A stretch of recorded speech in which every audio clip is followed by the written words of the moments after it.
everybody. Good morning. How's it going? Okay. So, we have been in a very, very long series about John the Baptist. And how many of you guys have been here for some of those teachings about John the Baptist's life? Okay. It's about 5 sermons, and it's lasted like 3 months, a little bit because of Easter and Palm Sunday and special guests and stuff. But this is the end of the series. So congratulations if you've made it to most of these sermons about John the Baptist's life. Can somebody enlighten me and just tell me something that they've learned about John the Baptist's life? Anybody? You can speak up. It was tougher than I realized. He was tougher than you realized. His life was tougher than I realized. His life was tougher than you realized. What was tough about it? I never pictured him out in the desert for that long. He was out there for a very long time. Anybody else? Anybody else feeling courageous? Huh? Oh, come on. Chris, what do you know about John the Baptist? Very courageous, especially for the time. A lot of people don't like what he had to say. Exactly. Courageous, bold. Okay. So we're going to read about the death of John the Baptist, and we're going to do it in Mark chapter 6, verse 14. And I'm going to read along, and the scriptures will be up there for you to follow along. Okay? Here we go. King Herod heard all of this, for by this time the name of Jesus was on everyone's lips. King Herod, what did he hear? He heard about this guy named Jesus going around doing all sorts of miraculous things. He's got a big crowd following him. The political figures think, whoa, is this some kind of revolutionary trying to start a war? What's going on here? King Herod heard all of this, for by this time the name of Jesus was on everybody's lips. He said, this has to be John the Baptizer come back from the dead. That's why he's able to work such miracles. Herod is guilt. Okay, he just killed this man of God, and his guilt is completely consuming him. What's that poem where the heart is beating underneath the floorboards? Telltale Heart. What is it called? Telltale Heart. Yeah, I just thought about it right now. Yeah, it's exactly like that, where the heartbeat, his guilt, his guilty conscience is constantly beating underneath the floorboards while he's trying to sleep at night. Okay, he knows that he killed a good man, and he feels very, very guilty. Not realizing, hey, this isn't John the Baptist. This Jesus guy is the exact same guy Herod tried to kill 30 years earlier. Okay, that's pretty creepy. 30 years earlier, Herod, as you know, sent every child 2 and below to be killed, just in case one of them was the Messiah. And here is the Messiah, and his guilt is making him blind to see who he is. And his guilty conscience is rising up, and he says, this must be John the Baptist. This is how he's doing miracles. Others said, no, it's Elijah. They said the exact same thing about John the Baptist. Now they're saying it about Jesus. People are obsessed with this Elijah character coming back because in the Old Testament, the very, very last sentence of the Old Testament says, okay, guys, next time God does a big, big move in 400 years, it's going to be John the Baptist. So keep your eye on this guy. It's going to be Elijah returning. So everybody's obsessed with Elijah returning. Others say, no, he's a prophet just like the one of the old-time prophets. But Herod wouldn't budge. It's John, sure enough. I cut off his head, and now he's back alive. Okay, Herod is completely out of his mind.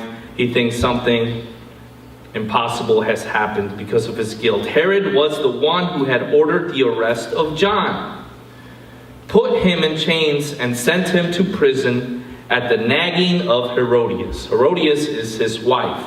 His brother Philip's ex-wife, okay? In this relationship between Herod and Herodias, she's probably the one that wears the pants. We don't know exactly what happened, but through history books and stuff, we can pretty much assume that Herodias probably conspired with Herod to kill her husband so that she could, be powerful. This is a messed up relationship here, and we're going to find out why. Herod was the one who had ordered the arrest of John, put him in chains, and sent him to prison at the nagging of Herodias, his brother Philip's wife. For John had provoked Herod by naming his relationship with Herodias adultery. Herodias, smoldered with hate, said, "What did he call me?" Oh, some dirty name calling going on here. Wanted to kill him, but didn't dare because Herod was in awe of John. So John hears about this guy named Jesus or John the Baptizer. He goes, captures him, and then he starts listening to what he has to say. And convinced that he was a holy man, he gave him special treatment. This is why John the Baptist in jail was able to have visitors, his disciples, come to him. And he was able to say, "Hey, disciples, will you go and ask Jesus if he is the one? Because, I totally thought he was. I saw the dove coming down, and all of a sudden, I'm in jail after he disappears in the desert for 40 days. What's going on? Are you the one that is going to come and save us all and take over the Roman Empire? Are you the one?" That's how John the Baptist was able to send his disciples to ask Jesus the question, "Are you the one?" in the time that John the Baptist was feeling down, in the time when John the Baptist was feeling discouraged and no longer knew exactly what God's plan for his life was. He received special treatment. Whenever he listened to him, he was miserable with guilt. And yet he couldn't stay away. Something in John kept pulling him back. Oh man, I'm just going to be very, very vulnerable and honest in front of you guys. How many of you guys, you don't have to raise your hand or anything, how many of you guys, like myself, have ever known what is good? Have ever you know what the right thing to do is, you know what is right, but yet there is something that we are holding on to that we love just a little bit more than what is right and what is good. This is Herod's problem. He knows he's listening to John. He's listening to this powerful message, and he can't help but be drawn towards God.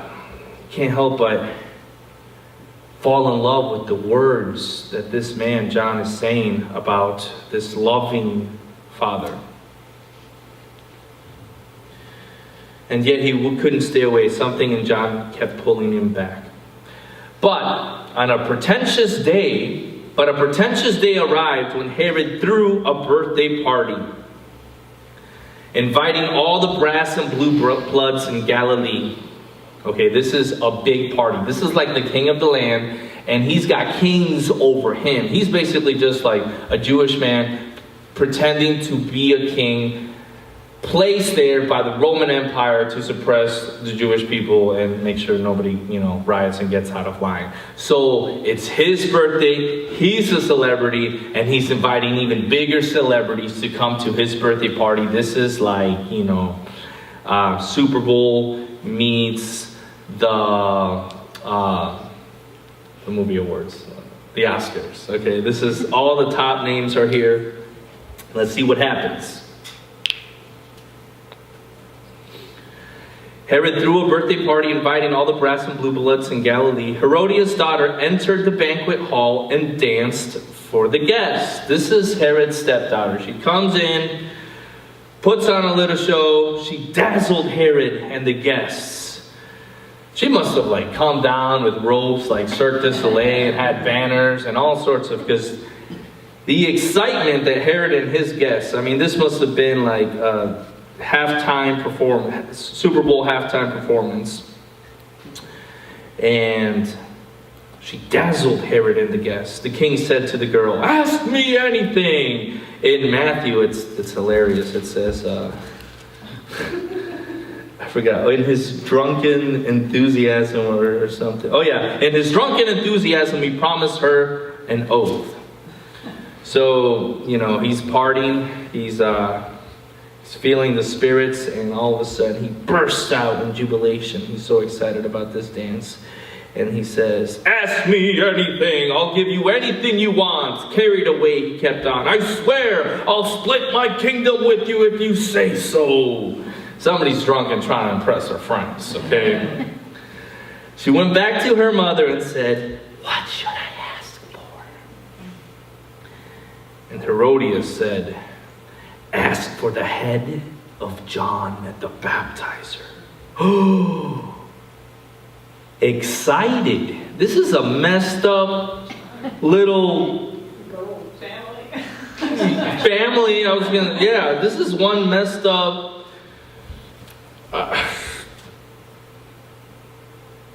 twerking teenage. I mean, this family is sick. Can we just all say that? I know we're at church. This family is sick. Okay, here we go. Excited, she ran back to the king and said, "I want the head of John the Baptizer served up on a platter, and I want it now."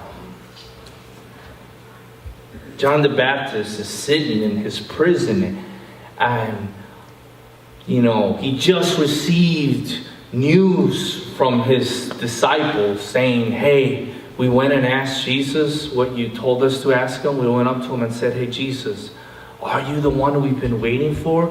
Are you the one that we've been reading about in these ancient scrolls written thousands of years ago in the desert around the campfire with John? Are you the one we've been reading about? Are you the one that we've been waiting for thousands of years?" And Jesus said, "Yeah."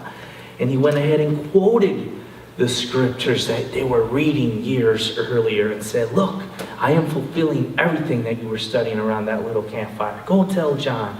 They go and tell John, and I wonder if John's spirit was uplifted. Maybe he's sitting in jail and he says, "Okay, I am in the worst situation right now. I am rock bottom, but I still believe that God is going to get me out of this prison, okay?" This is what maybe John has in his heart after he received the good news from his disciples. And all of a sudden, the door gets kicked down and an axe goes in the air. And John's life flashes before his eyes. He remembers sitting on his father Zechariah's lap while Zechariah told him, "Before you were born, I was in the temple and an angel appeared to me and said, I will have a son and I will name him John. And you, John, will prepare the way for the King of glory. You, God, will prepare the people for the King of kings." And then he remembered at a young age his family passing away because his mom and dad were old. And he remembers going into the desert. And he remembers seeing a scorpion for the first time, seeing a snake for the first time, figuring out what to eat, figuring out where to live, and then being ministered by angels. And then all of a sudden he remembers starting to walk up and down the beaches, preaching the word, and in just 6 months there's thousands of people being baptized saying, "I want to live for this God that you are talking about." All of a sudden his life flashed before his eyes. He remembers the dove ascending onto Jesus. He remembers hearing the voice, and he remembers soon after being put in jail. And all of a sudden, when he has hope, yeah, Jesus is the one. He is the one that I've been waiting for. Maybe he'll get me out of this jail, and maybe I'll be able to walk around with my old disciples that are now his disciples, and I will be able to see all these amazing miracles. Maybe that's what will happen, is what John is thinking. And all of a sudden, because of Jesus said that he was the most amazing prophet born of a woman. And all of a sudden, the last prophet, before Jesus came, the last prophet, just because of a dumb teenage girl, his life gets taken away just like that. I'd like to talk about, let me go ahead and finish this first. Excited, she went back to That sobered the king up fast, but unwilling to lose face with his guests, he caved in and let her have her wish. The king sent the executioner off to the prison with others to bring back John's head. He went, cut off John's head, brought it back on a platter, and presented it to the girl, who gave it to her mother. When John's disciples heard about this, they came and got the body and gave it a decent burial. Jesus, after his disciples went and asked, John's disciples asked Jesus, "Are you the one?" And Jesus said, "Yes," blah, blah, blah. And they left. He turned to the crowd and said, "John the Baptist is the most hardcore, the most amazing man ever born of a woman." Okay? It says that John the Baptist is the example of what it looks like to follow Christ in the same way that Christ shows us what it's like to follow the Father. Let me explain. John the Baptist spoke the truth. He spoke the truth, and that's all he did. Even if it gets him arrested, he spoke the truth. And while he was in the desert, or while he was in prison, waiting for maybe, parole one day, Jesus didn't go and rescue him from prison. Jesus also had a plan for John's life even in prison, and that was to show us. John is an example of speaking the truth. You speak the truth even if you end up in jail. You speak the truth even if you're threatened, even if your life is threatened. We speak the truth.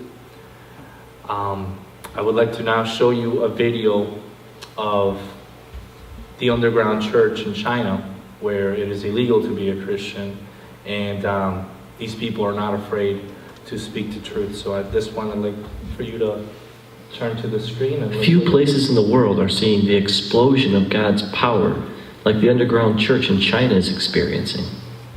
And in the last 60 years, China's communist government has done its best to wipe Christianity off the map.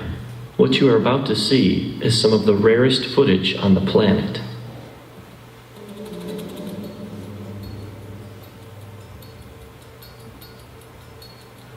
In this church, the people wake up at 4:30 to come together for 2 hours to pray and worship.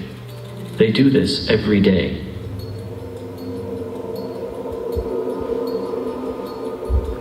This church meets in the only place they're safe, a cave.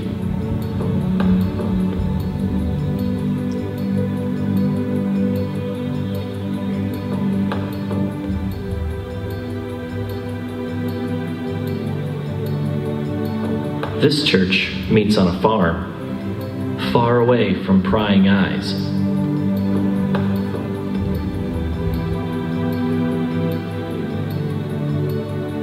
Here's an example of an underground church outreach. The people sitting are Christians. The people who are standing are not. This particular preacher was once crippled, but was healed when someone prayed for her. She now preaches the good news of Jesus to anyone who will listen. In this particular meeting, over 1,000 people became Christians.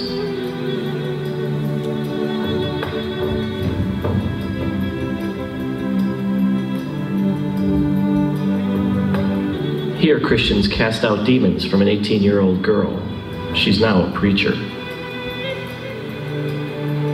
In Shanghai alone, there are over 3,000 house churches, just like this one. One thing Dennis pointed out to me was that most of the underground churches in China are actually led by young people. These kids have all come out of the communist system, and they want nothing to do with it.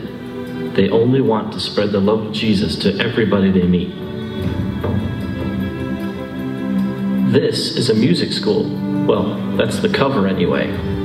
It's really a training school for students who want to be pastors. The government thinks they're simply learning to play instruments.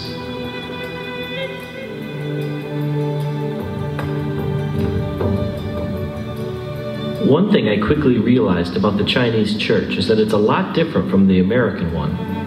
For one thing, they think a 4-hour sermon is short. In this church service, It's 120 degrees inside the building. The people meet for 12 hours straight.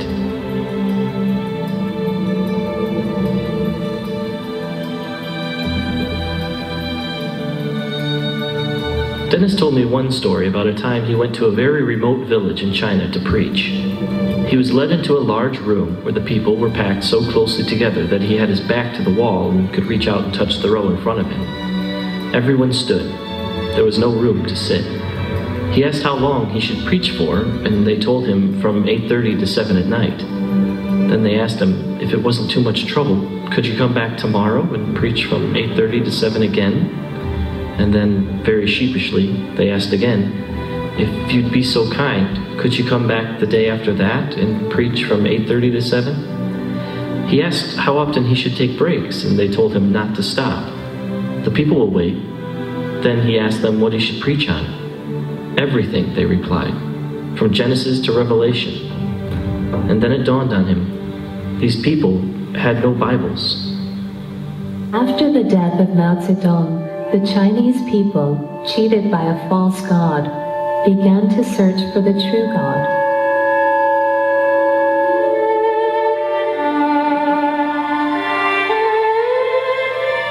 For the first time in their lives, people from the lowest levels of society came face to face with God's unconditional love, with Christ's sacrifice on the cross, and with the knowledge that in God's temple they had value and dignity.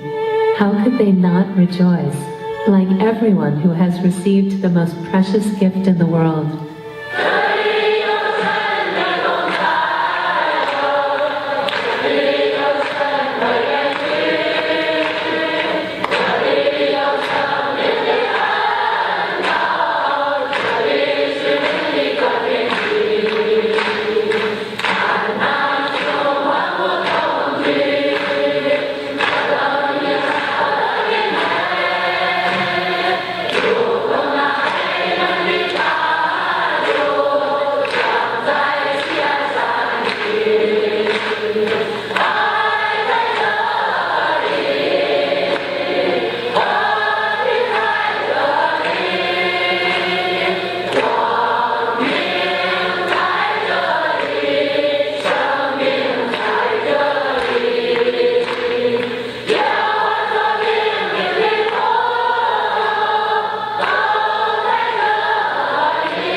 Few places in the That's world good, are Frank. seeing You the can go to the explosion mic of slide. God's power, like the underground. So John the Baptist shows us what it's like to follow Christ in the same way that Christ shows us what it's like to be a son or child of God. And what John the Baptist shows us is to be bold and to be strong and to stand up for what's right no matter what, even if it gets you in jail or worse. And for some of you guys, that boldness may not look like going out into the street and giving out, tracts and saying, excuse me, have you accepted Jesus Christ as your Lord and Savior? Let me tell you. No, for some of you, it may be forgiving somebody that keeps on stabbing you in the back over and over and over. Forgive 70 times 70. For some of you, that is what being a John the Baptist is going to be. Okay, for some of you, it may be making decisions that are hard. Whatever it is, you are called to live like a John the Baptist in every area of your life. Doesn't mean that you have to wear camel's clothes and a leather belt and go out into the desert with dreadlocks screaming at the top of your lungs. But He is calling you to be wild. He is calling you to stand out. He is telling you to go against the grain.